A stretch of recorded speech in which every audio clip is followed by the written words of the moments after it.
Assalamualaikum warahmatullahi wabarakatuh. Halo pemirsa cerita inspiratif dimanapun Anda berada. Salam sejahtera untuk kita semuanya. Semoga kita semua dalam keadaan sehat dan tetap dalam lindungannya. Kembali lagi dengan kami di channel Cerita Inspiratif, di mana kita akan berbagi kisah-kisah inspiratif penuh makna untuk Anda simak.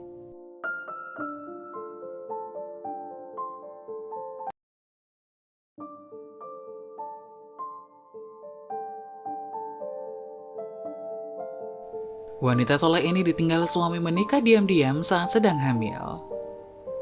Keserakahan adalah apa yang bisa kamu sebut sebagai jenis lubang tanpa dasar, di mana itu benar-benar tidak ada habisnya. Keserakahan bisa dibilang merupakan satu di antara dosa mematikan. Keserakahan akan melakukan apapun untuk menghancurkanmu.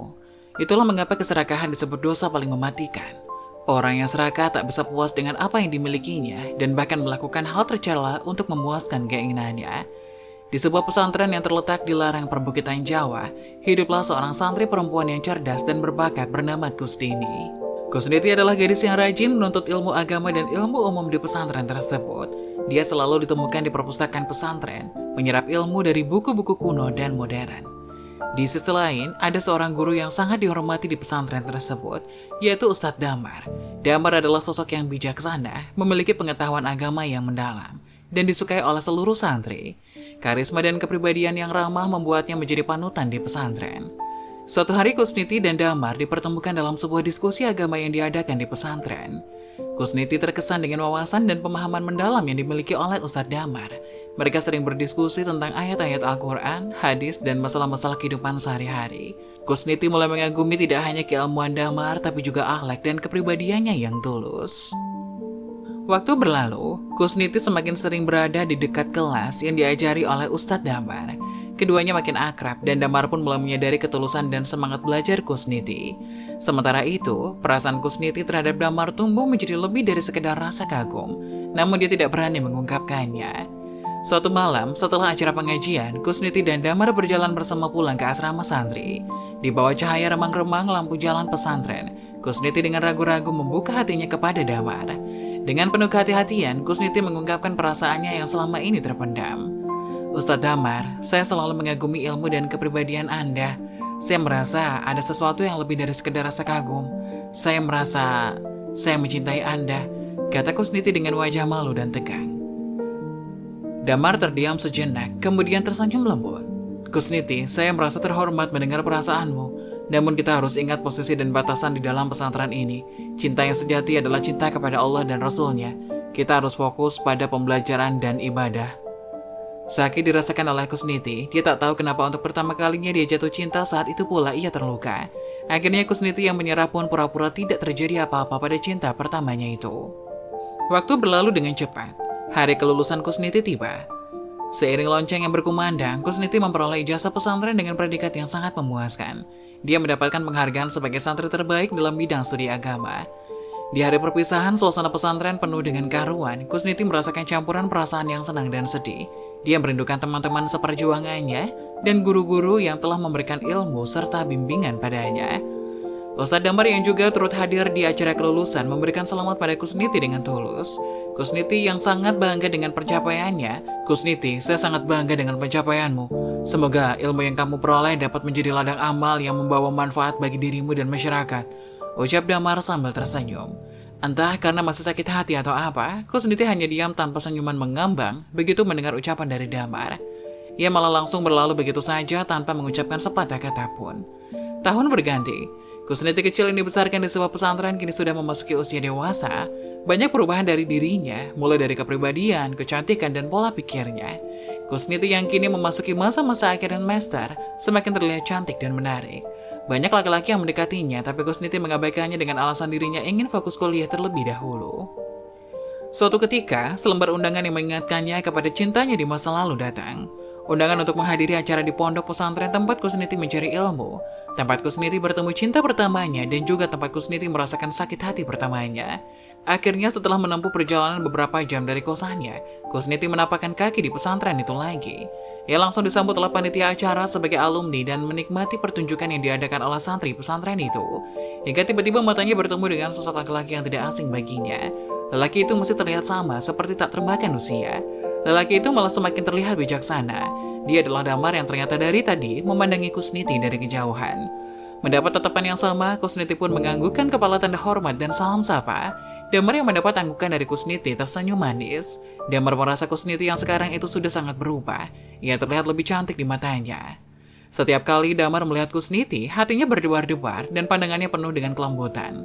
Namun ia menyadari bahwa sebagai seorang guru di pesantren ada batasan dan etika yang harus dijaga.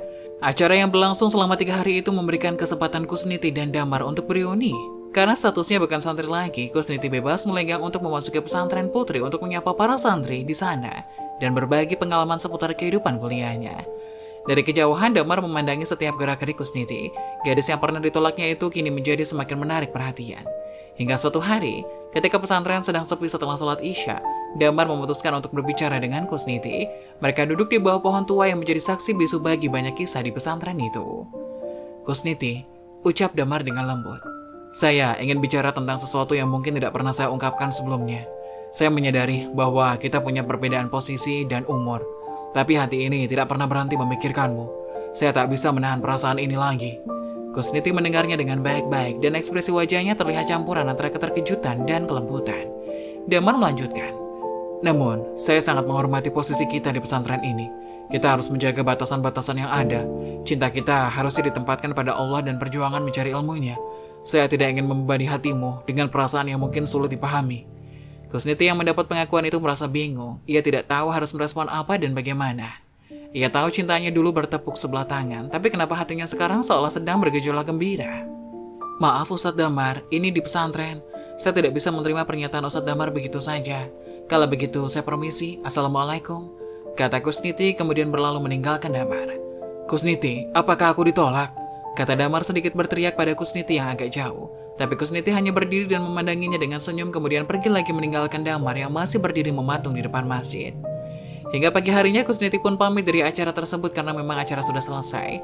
Tapi kali ini Kusniti tidak pulang ke kosannya, melainkan pulang ke rumah orang tuanya. Entah mengapa setelah pengakuan cinta dari Damar, Kusniti menjadi kepikiran dan mendadak rindu dengan kedua orang tuanya. Beberapa hari setelah itu, Kusniti kembali ke rumah. Sebuah kejutan tak terduga menanti. Ustadz Damar tiba di rumah Kusniti dengan penuh semangat. Wajahnya terpancar kegugupan, tetapi tekad yang kuat terlihat dalam matanya. Damar duduk di hadapan Kusniti dan keluarganya, lalu dengan tulus ia mengungkapkan niatnya. "Kusniti, sejak pertama kali bertemu denganmu di pesantren, hatiku telah terikat padamu. Saya sangat menghargai kebijaksanaanmu, kecerdasanmu, dan kelembutan hatimu. Seiring waktu, perasaan ini hanya semakin kuat. Oleh karena itu saya datang ke sini untuk meminta izin kepada keluargamu dan untuk melamarmu." Keluarga Kusniti terkejut namun senang dengan kehadiran Ustadz Damar. Mereka melihat kebaikan hati dan ketulusan yang dimiliki oleh Damar. Mereka tahu bahwa Kusniti juga memiliki perasaan yang mendalam padanya. Kusniti merenung sejenak, menyadari bahwa kebahagiaan dan kesuksesan di pesantren tidak membuatnya lupa akan nilai-nilai agama dan moral. Setelah pertimbangan yang matang, dia tersenyum dan menjawab, "Ustadz Damar, saya merasa terhormat atas perasaan Anda. Saya juga menyadari betapa baiknya hati Anda. Izinkanlah saya memikirkan hal ini dengan sungguh-sungguh dan berbicara dengan keluarga saya." Damar mengerti dan memberikan waktu pada Kusniti untuk mempertimbangkan tawarannya. Beberapa hari kemudian, setelah berdiskusi dengan keluarga, Kusniti memberikan jawaban. "Ustadz Damar, saya bersedia menerima tawaran Anda. Saya melihat kebaikan dan ketulusan di hati Anda, dan saya yakin kita bisa membina rumah tangga yang berlandaskan pada nilai-nilai agama dan cinta kepada Allah." Senyum bahagia melintas di wajah Damar. Keluarga Kusniti mengucapkan selamat atas pertunangan mereka. Kisah cinta yang penuh dengan nilai-nilai agama dan pengabdian pada ilmu akhirnya berlanjut ke jenjang yang lebih serius, membawa harapan dan kebahagiaan bagi Kusniti dan Ustadz Damar dalam membina rumah tangga yang bahagia dan berkah. Hari pernikahan Ustadz Damar dan Kusniti tiba. Suasana di masjid penuh dengan haru dan keceriaan.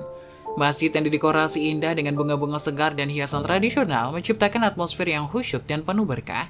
Ustadz Damar mengenakan pakaian putih khas pengantin pria, duduk dengan penuh kerendahan hati di hadapan sang wali, yang kali ini adalah ayah Kusniti. Wajah Damar penuh dengan ekspresi campuran antara kegugupan dan rasa syukur. Kusniti yang mengenakan gaun pengantin yang sederhana namun anggun, masuk ke masjid diiringi oleh keluarganya. Matanya bersinar, senyumannya merefleksikan kebahagiaan yang memenuhi hati. Dia melangkah dengan gemulai menemani ayahnya menuju tempat Damar. Ketika Kusniti tiba di hadapan Damar, Ustadz yang memimpin akad nikah membacakan ayat-ayat suci Al-Quran yang memuliakan pernikahan. Wajah Damar dan Kusniti penuh perhatian pada kata-kata yang memiliki makna mendalam tersebut. Saat tiba waktunya untuk ijab kabul, Damar dan Kusniti melafalkan ikrar pernikahan mereka dengan lantang dan tulus. Saya terima nikah dan kawinnya, Kusniti bin Sugiono. Suara gemetar dan haru terdengar dalam setiap kata yang diucapkan. Mata mereka yang bertemu penuh makna, dan keluarga serta tamu yang hadir merasakan kehangatan dan keberkahan dari pernikahan ini. Ana ujibuka nafsi fidin, watakia, ucap Damar, mengucapkan ikrar pernikahan dengan ragu dan haru. Menunjukkan tekadnya untuk menjaga dan membimbing Kusniti dalam kebaikan. Kobil tuh, jawab Kusniti dengan suara yang penuh kepastian dan keyakinan menerima ikrar dari Damar. Suara takbir menggema di dalam masjid dan suasana haru terasa begitu kental. Keluarga, sahabat, dan santri yang hadir ikut merasakan keindahan dan keberkahan dalam momen sakral ini. Setelah akad nikah selesai, Damar dan Kusniti duduk bersama-sama untuk melanjutkan tahap berikutnya. Dari perjalanan mereka sebagai suami dan istri, mereka saling berbisik dan tersenyum, merayakan awal dari sebuah komitmen yang tak ternilai. Tapi kata orang, kehidupan cinta sesungguhnya terjadi setelah pernikahan. Di situ juga kekuatan cinta Damar dan juga Kusniti diuji. Di mana beberapa bulan setelah pernikahan, Kusniti yang sudah menyelesaikan kuliah S1-nya menjadi ibu rumah tangga, harus berpisah dengan Damar suaminya dengan Damar harus melanjutkan kuliah S2 di luar negeri. Walaupun Kusniti selalu memberikan penuh dukungan pada keputusan Damar untuk melanjutkan studi S2, kehadiran Damar yang kurang di rumah membuat Kusniti merasa kesepian. Rumah yang dulunya penuh tawa dan ceria, kini terasa sunyi saat Damar tidak ada di sampingnya.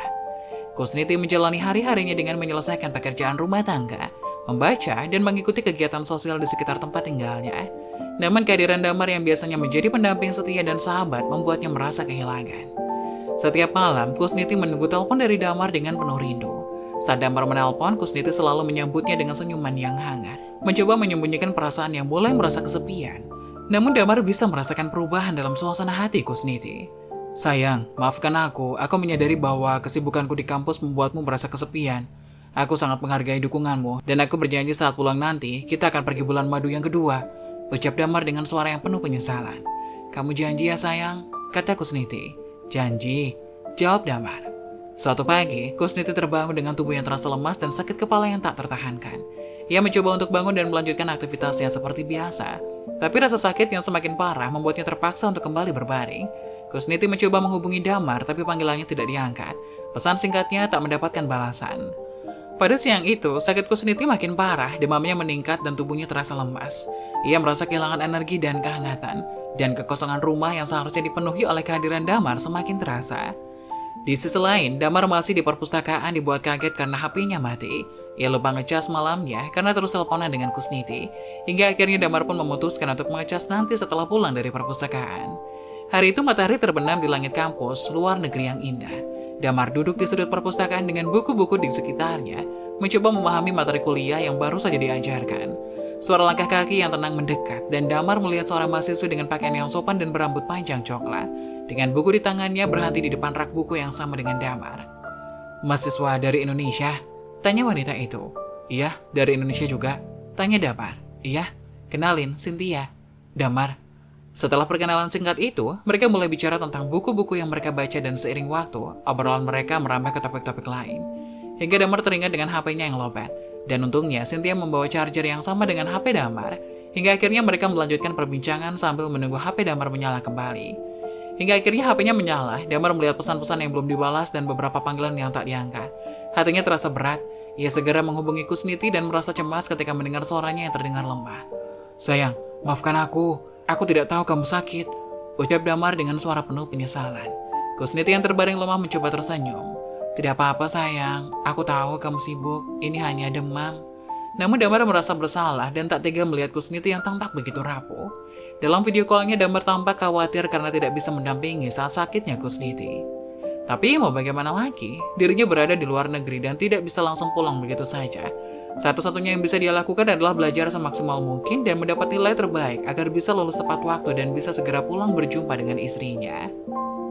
Kamu sudah periksa? Tanya Damar. Sudah.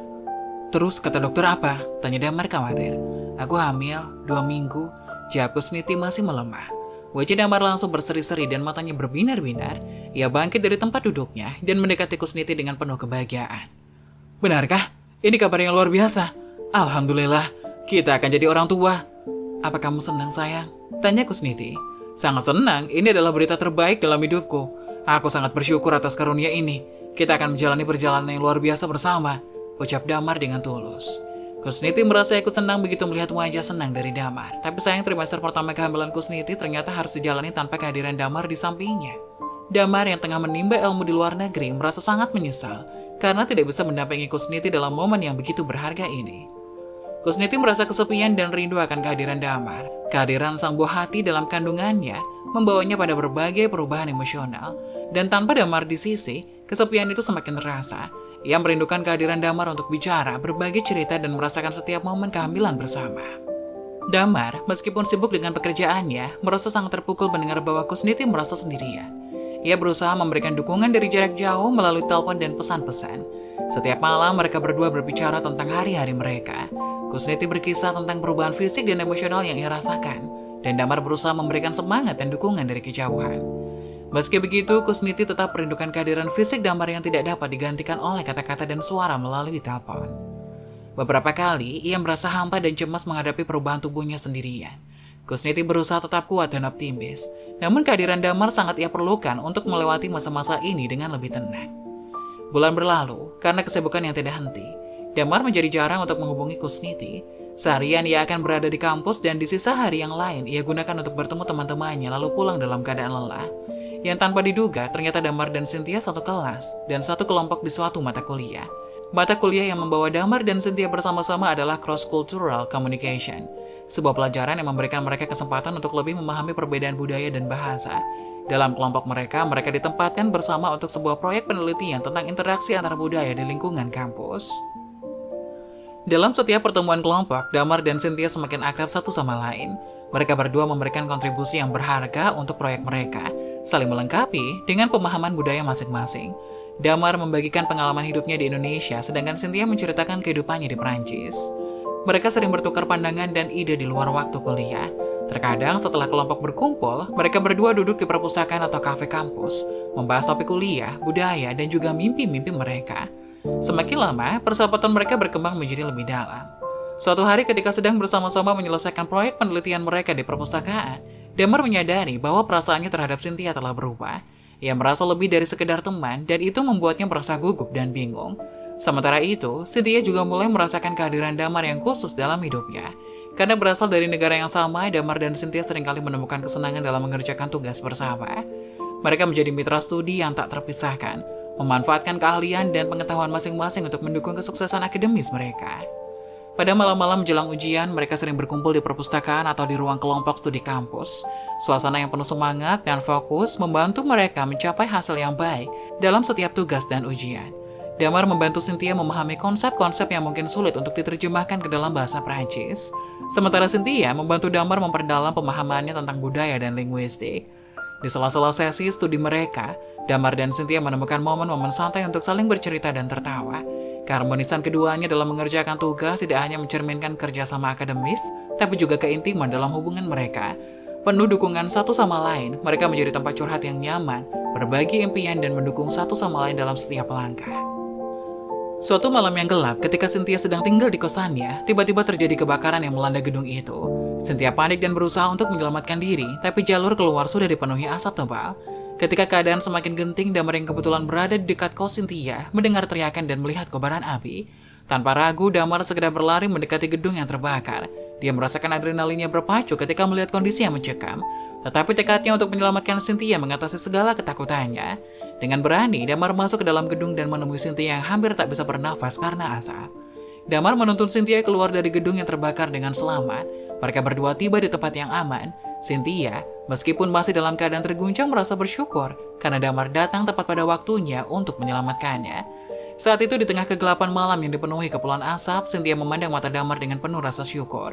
Tanpa disadari perasaan cinta di antara mereka semakin dalam dan kuat, Cynthia menyadari betapa berharganya nyawa yang baru saja diselamatkan oleh Damar. Dan di saat itulah ia berkata dengan penuh tulus, "Damar, aku tak tahu bagaimana mengucapkan terima kasih yang cukup untuk penyelamatanmu ini.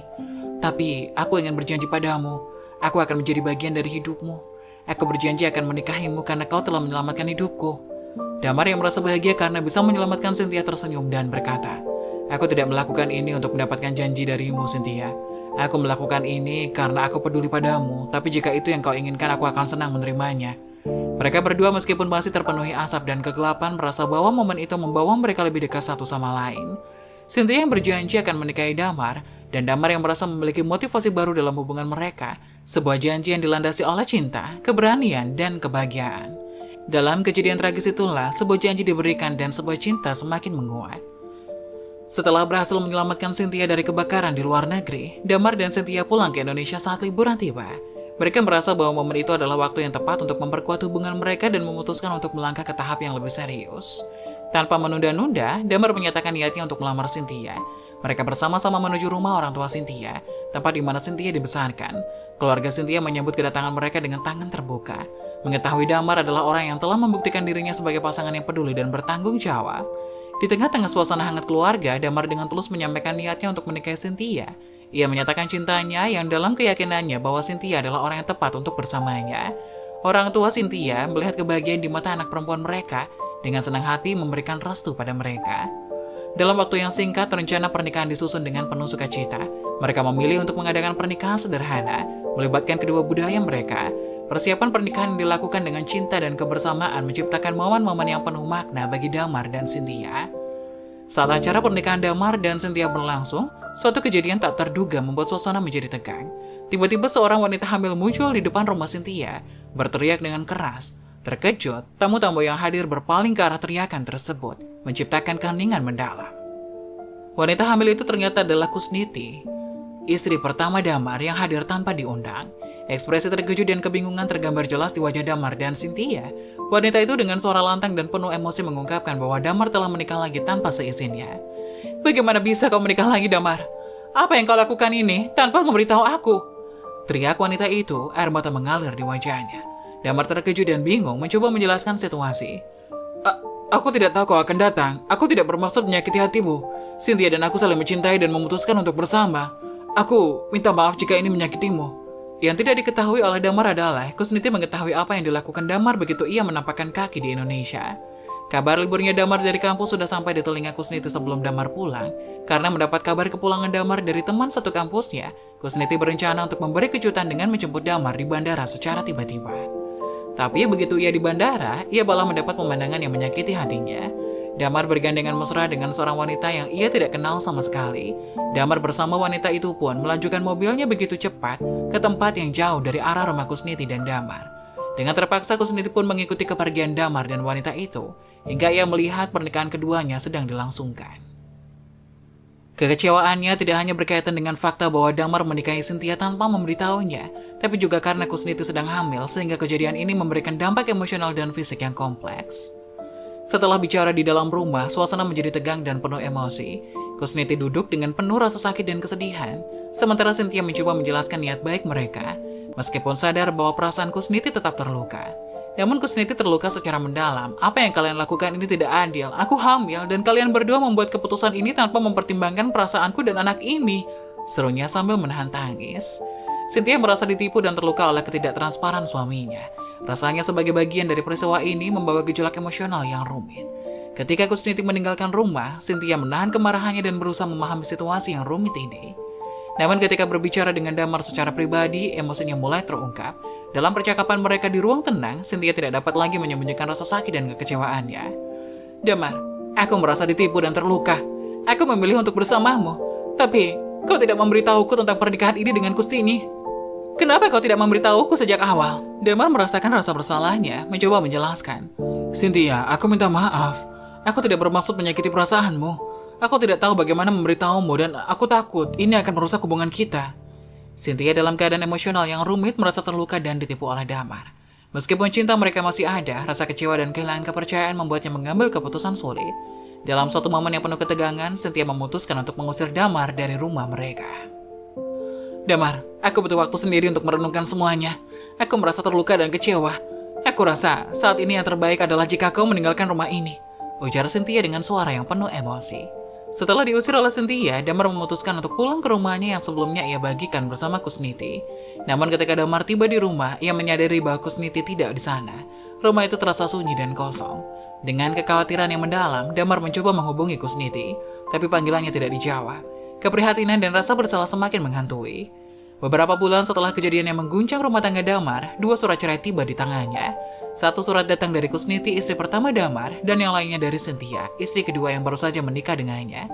Surat cerai dari Kusniti di dalamnya, Kusniti menyatakan bahwa kepercayaan dan ikatan di antara mereka telah hancur akibat ketidaktransparan Damar dan perasaannya yang terluka. Ia berpendapat bahwa perjalanan pernikahan mereka telah berakhir dan mencapai titik akhir. Sementara itu, surat cerai dari Cynthia dengan gugatan rasa sakit dan kekecewaan yang mendalam membuatnya menyadari bahwa pernikahan mereka berdua tidak lagi bisa dijalani. Suara tersebut menggambarkan perasaan Cynthia yang terluka. Damar dihadapkan dengan dua surat cerai yang mencerminkan akhir dari kedua pernikahannya. Merasakan pukulan berat yang menyadari bahwa kesalahannya telah merusak hubungan baik dengan Kusniti maupun Cynthia. Ketika membaca surat-surat tersebut, Damar merenung tentang kesalahan-kesalahan yang telah ia buat dan akibatnya terhadap orang-orang yang ia cintai.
Nah, bagaimana menurut kalian?